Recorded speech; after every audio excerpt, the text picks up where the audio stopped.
Assalamualaikum warahmatullahi wabarakatuh. Perkenalkan, saya Sari Wulandari dari kelas akuntansi pagi 2. Di sini saya akan menjelaskan rangkuman dari pertemuan pertama sampai pertemuan terakhir untuk memenuhi tugas ujian akhir semester atau UAS di mata kuliah bank dan lembaga non-bank. Di sini saya akan jelaskan bab pertama, yaitu uang.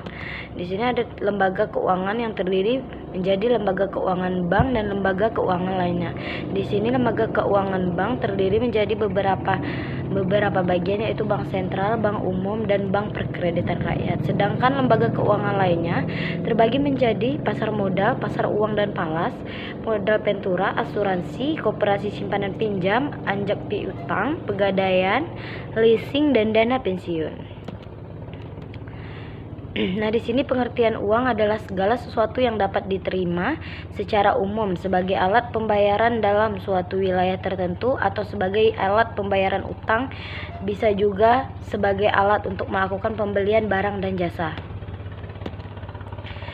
Di sini fungsi uang ada beberapa, yaitu uang sebagai alat tukar, uang sebagai alat ukur, uang sebagai alat pembayaran utang, dan uang sebagai alat penimbun kekayaan. Nah, di sini ada pun jenis-jenis uang. Jenis-jenis uang yang berdasarkan bahan, yaitu ada uang logam dan uang kertas, dan lembaga yang mengeluarkan uang kartal dan uang giral, sedangkan yang bernilai penuh dan yang tidak bernilai penuh. Dan pemakai, yaitu ada external value dan external value.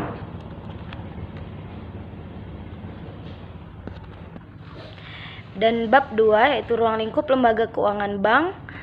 Yang pertama yaitu pengertian bank. Bank adalah badan usaha yang menghimpun dana dari masyarakat dalam bentuk simpanan dan menyalurkannya kepada masyarakat dalam bentuk kredit atau bentuk lainnya dalam rangka meningkatkan taraf hidup rakyat banyak. Dan jasa-jasa perbankan lainnya yaitu jasa pemindahan uang atau transfer, jasa penagihan atau inkaso, dan jasa kiring, jasa penjualan mata uang asing, jasa safe deposit box, dan travelis cheque, dan bank card, dan bank draft. Di sini ada pun jenis-jenis bank dilihat dari fungsinya, yaitu bank umum, bank tabungan, bank pembangunan, dan bank lain-lainnya. Di sini dijelaskan juga dari jenis bank dari segi menentukan harga, yaitu berdasar prinsip konvensional menetapkan bunga sebagai harga baik simpanan maupun pinjaman atau spread.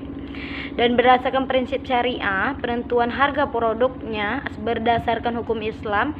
Yang pertama adapun bagi hasil atau mudarobah, dan yang kedua penyertaan modal atau musyarakah, dan ketiga keuntungan jual beli atau murahabah, dan 4 sewa murni atau ijarah, 5 pemindahan kepemilikan sewa, ijarah, wa iktina.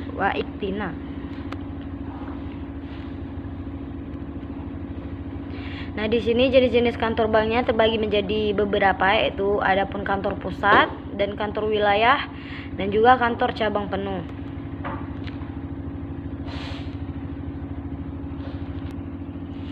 Nah, bab selanjutnya yaitu adapun sumber-sumber dana bank.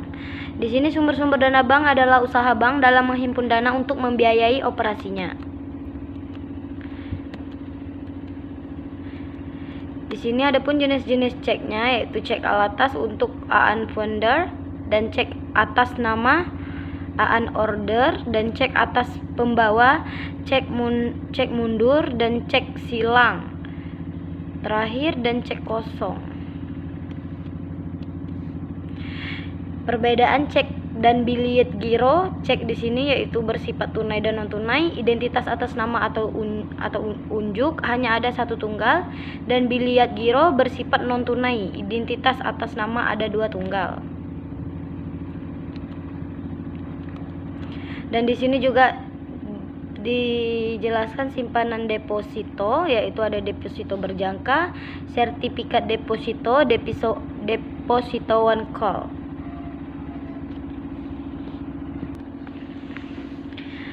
Kegiatan mengalokasikan dana. Di sini pengertian pengalokasikan dana yaitu dapat diwujudkan dalam bentuk pinjaman atau lebih dikenal dengan istilah kredit. Pengalokasikan dana dapat pula dilakukan dengan membelikan berbagai aset yang dianggap menguntungkan bank. Dan di sini pengertian lain dari alokasi dana adalah menjual kembali dana yang diperoleh dari penghimpunan dana dalam bentuk simpanan atau giro, tabungan, dan deposito. Di sini juga dijelaskan unsur kredit, yaitu ada beberapa bagian. Yang pertama, terdapat dua pihak, terdapat kepercayaan, terdapat persetujuan, terdapat penyerahan, terdapat unsur waktu atau time element, dan terdapat risiko, dan terdapat balas jasa.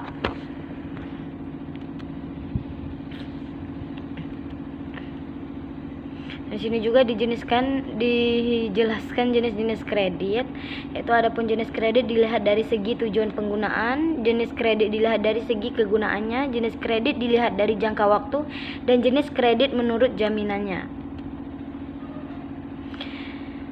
Jaminan kredit, jaminan kebendaan non-fisik, jaminan orang.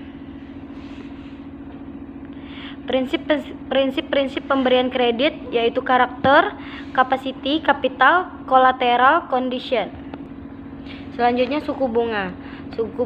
Pengertian bunga bank, yaitu bunga bank adalah balas jasa yang diberikan bank berdasarkan prinsip konvensional kepada nasabah yang membeli atau menjual produknya. Dan di sini ada dua macam bunga yang diberikan kepada nasabah, yaitu bunga simpanan, bunga yang diberikan kepada balas jasa kepada nasabah yang menyimpan uangnya di bank, dan bunga pinjaman, bunga yang diberikan kepada para peminjam yang harus dibayarkan peminjam kepada bank. Nah, di sini juga memiliki faktor-faktor yang mempengaruhi suku bunga, yaitu yang pertama kebutuhan dana, persaingan, kebijakan pemerintah, laba yang diinginkan, jangka waktu. Kualitas jaminan, reputasi perusahaan, produk yang kompetitif, hubungan baik, jaminan pihak ketiga. Selanjutnya, pasar modal, pasar uang, dan pasar valuta asing. Di sini pengertian pasar modal yaitu suatu tempat bertemunya para penjual dan pembeli untuk melakukan transaksi dalam rangka memperoleh modal. Instrumen pasar modal yaitu saham, surat berharga atau bukti. Seseorang menjadi salah satu pemilik dari suatu perusahaan. Pemilik saham berhak mendapat dividen dan pembagian keuntungan, yaitu selanjutnya surat utang atau obligasi. Pemilik surat utang punya hak dan memperoleh bunga dan pelunasan utang pada jangka waktu yang telah ditentukan. Selanjutnya ya, reksadana. Reksadana dikenal sebagai wadah untuk pengumpulan serta pengelolaan dana beberapa investor. Dana ini nantinya akan dikelola oleh seseorang manajer investasi.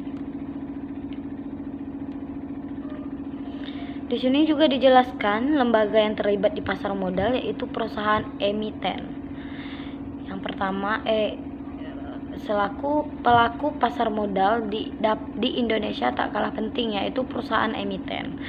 Selanjutnya, investor atau pemilik modal. Investor atau pemilik modal merupakan para pelaku pasar modal yang utama sebab mereka aktif beraktivitas di bursa efek. Dan yang terakhir, lembaga penunjang pasar modal. Lembaga penunjang pasar modal yaitu pihak krusial dalam pasar modal demi menjaga stabilitas dan kelancaran transaksi dalam pasar. Di sini tujuan pasar uang disebutkan dari pihak yang membutuhkan dana atau modal, yaitu memenuhi kebutuhan jangka pendek seperti menyelesaikan kewajiban membayar utang jangka pendek yang segera akan jatuh tempo. Dan yang kedua, memenuhi kebutuhan likuiditas yang disebabkan karena terjadinya kekurangan uang kas atau uang tunai. Dan yang terakhir, memenuhi kebutuhan modal kerja seperti biaya-biaya operasi, upah karyawan, pembelian, dan bahan baku.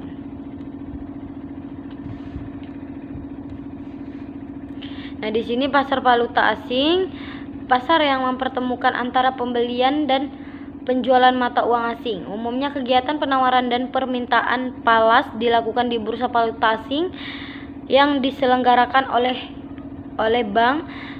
Selain di bank, pertukaran ini bisa dilakukan di tempat penukaran uang asing atau money changer.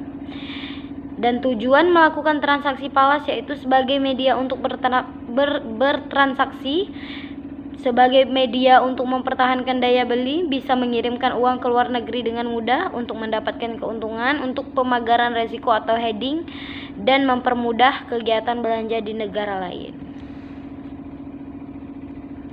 Di sini ada pun jenis-jenis transaksi falas, yaitu pasar spot, pasar forward, pasar futures, pasar swap, dan pasar opsi. Selanjutnya pegadaian. Di sini pengertian usaha gadai. Usaha gadai adalah aktivitas menjaminkan barang-barang berharga kepada pihak pegadaian guna memperoleh sejumlah uang dan barang yang sudah dijaminkan akan ditebus kembali sesuai dengan perjanjian antara nasabah dengan lembaga pegadaian. Dan di sini ciri-ciri usaha gadai. Yang pertama, terdapat barang-barang berharga yang digadai. Nilai jumlah pinjaman tergantung nilai barang yang digadaikan. Barang yang digadaikan dapat ditebus kembali. Dan di sini juga dijelaskan keuntungan usaha gadai. Lembaga pegadaian memiliki beberapa keunggulan dibandingkan lembaga keuangan bank atau lembaga keuangan bukan bank lainnya. Keunggulan tersebut yaitu proses memperoleh pinjaman uang relatif singkat, yaitu pada hari itu juga. Hal tersebut dikarenakan proses UR dalam lembaga pegadaian tidak berbelit-belit. Persyaratan peminjaman uang sangat sederhana sehingga nasabah mudah untuk memenuhinya. Dan yang terakhir, lembaga pegadaian tidak mempermasalahkan uang yang dipinjam digunakan untuk apa. Hal tersebut berbeda dengan proses peminjaman di bank, yaitu harus menjelaskan serinci mungkin pengguna uang yang akan dipinjam.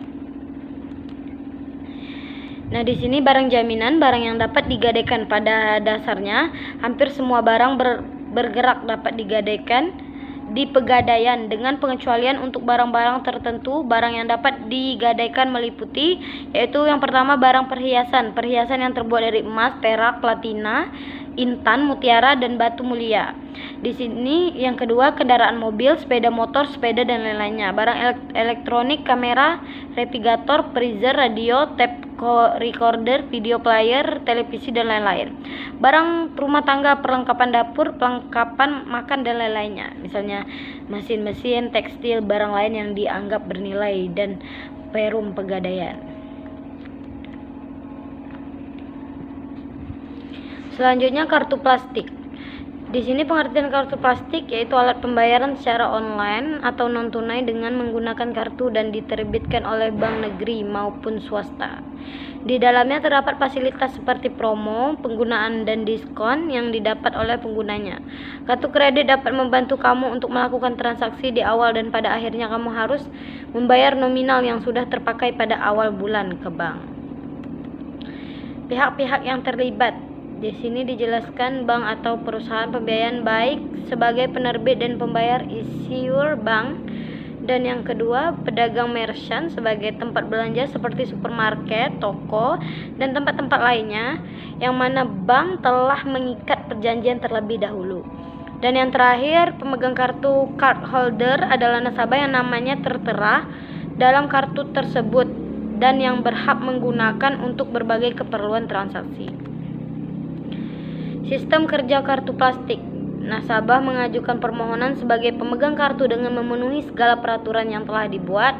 Dan yang kedua, bank atau lembaga pembiayaan akan menerbitkan kartu apabila ia disetujui setelah melakukan penelitian terhadap kredibilitas dan kapabilitas calon nasabah. Kemudian diserahkan kepada nasabah dengan kartu yang telah disetujui pemegang kartu belanja di suatu tempat dengan bukti pembayaran.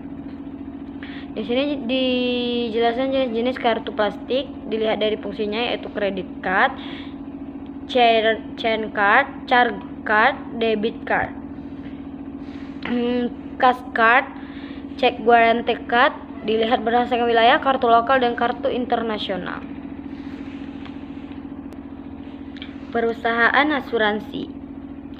Di sini pengertian asuransi adalah bentuk perjanjian antara kedua belah pihak, yaitu tertanggung dan penanggung, di mana tertanggung membayar sebuah iuran kepada penanggung demi mendapatkan bentuk ganti rugi atas risiko finansial yang dapat terjadi secara tak terduga. Dalam konteks dunia yang sudah modern, penanggung berarti perusahaan asuransi yang ada, sementara tertanggung adalah nasabahnya.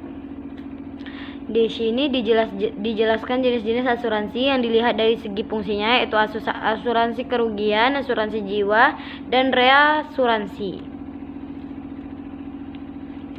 Dan dilihat dari segi kepemilikan, yaitu asuransi milik pemerintah, asuransi milik swasta nasional, asuransi milik campuran.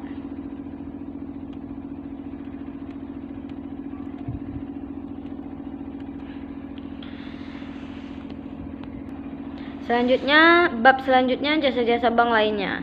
Jasa bank lainnya, tujuan pemberian jasa-jasa bank ini untuk mendukung dan memperlancar kegiatan menghimpun dana dan menyalurkan dana.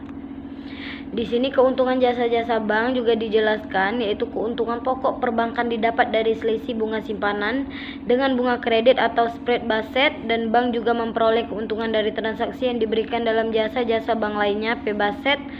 Dan bentuk keuntungan dari jasa-jasa bank ini yaitu biaya administrasi, biaya kirim, biaya tagih, biaya provisi, biaya sewa, dan biaya iuran dan lain-lain. Jenis-jenis jasa bank lainnya yaitu kiriman uang atau transfer, clearing, inkasso, safe deposit box, bank card, bank notes, traveler's cheque, menerima setoran-setoran pembayaran listrik, telepon, air pajak dan lain-lain, melakukan pembayaran gaji pensiun, bonus, dividen dan lain-lain.